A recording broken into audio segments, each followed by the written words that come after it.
Hello guys, तो जैसे कि आप सब जानते हैं, गुम है किसी के प्यार में जनरेशन लीप आया है एंड उसके बाद से इसकी टीआरपी काफ़ी हद तक नीचे गिर गई है। जहाँ पे इसकी टीआरपी आराम से 2.2 2.3 आया करती थी, अभी इसकी टीआरपी आई है 1.5 इस हफ्ते की, जो ये क्लियरली शो करता है कि इसकी टीआरपी में काफ़ी मेजर इफेक्ट हुआ है। मतलब एक या दो ऑडियंस नहीं, बहुत सारे ऑडियंस ने ये शो देखना बंद कर दिया है। तो ऐसा क्यों हुआ? एंड इसका सबसे ज़्यादा रीज़न है मेकर्स की गलती। I don't know makers her time ऐसा क्यों सोचते हैं कि हम कुछ भी दिखाएंगे और ऑडियंस देख लेगी। सबसे पहले तो उन्होंने विराट और सई की स्टोरी लगभग अचानक ही बंद कर दी, ख़त्म कर दी। उसके बाद उन्होंने इंट्रोड्यूस किया सवी और ईशान को। उनको भी ऑडियंस ने काफ़ी प्यार दिया, लेकिन अचानक से ईशान को मार दिया, जिसकी कोई ज़रूरत भी नहीं थी। फिर उन्होंने सवी और रजत की जोड़ी को इंट्रोड्यूस किया, ऑडियंस ने उन्हें भी प्यार दिया। ये मेकर्स के लिए तीसरा मौका था, क्योंकि 3 बार दिल दुखाने के बाद भी ऑडियंस अब भी साथ थी। लेकिन उसके बाद उन्होंने सवी और रजत की जोड़ी भी ख़राब कर दी और अचानक से ख़त्म कर दी, ये लीप लाने के लिए। और अब ऑडियंस साथ नहीं देने वाली, आपको क्लियरली दिख रहा है।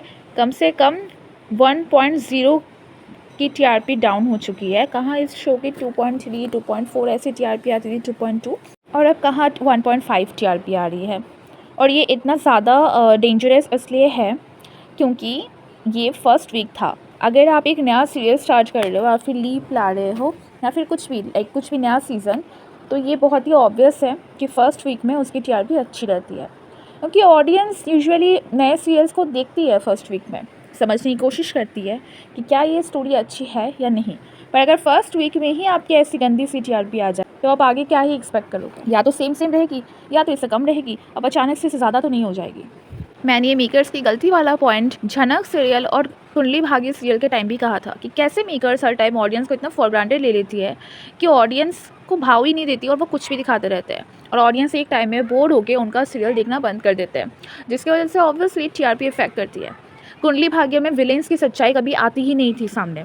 ऑलमोस्ट 4-5 साल उन्होंने विलेन को जिताया, एंड उसके बाद जब उन्होंने विलेन की सच्चाई सामने लाई भी, तो आधी टीआरपी घट चुकी थी। एंड सेम गोज विद झनक। अभी आप क्लियरली देख सकते हैं कि झनक की टीआरपी भी 2+ से काफ़ी हफ्तों से 1.5 1.9 1.8 1.6 ऐसे में अटकी हुई है, एंड शायद आगे भी, क्योंकि बहुत टाइम हो गया है उन्होंने वहाँ पे विलेंस की सच्चाई कभी सामने लाई ही नहीं और हीरो हीरोइन को कभी मिलाया ही नहीं। बस हर रोज़ प्रॉब्लम्स ही अलग अलग नए क्रिएट करते जाते हैं, लेकिन प्रॉब्लम का सल्यूशन कभी नहीं निकलता। तो गुम है किसी के प्यार में सीरियल की भी शायद मेकर्स की अकल ऐसे ही ठिकाने आएगी। खैर, अब वो आगे क्या होगा क्या नहीं होगा वो तो मुझे नहीं पता, ना ही आपको पता है। पर क्या आप ये शो देखोगे या फिर नहीं देखोगे, आप ये कमेंट सेक्शन में ज़रूर बता सकते हो, और ऐसी और अपडेट के लिए मेरे चैनल को सब्सक्राइब कर सकते हो।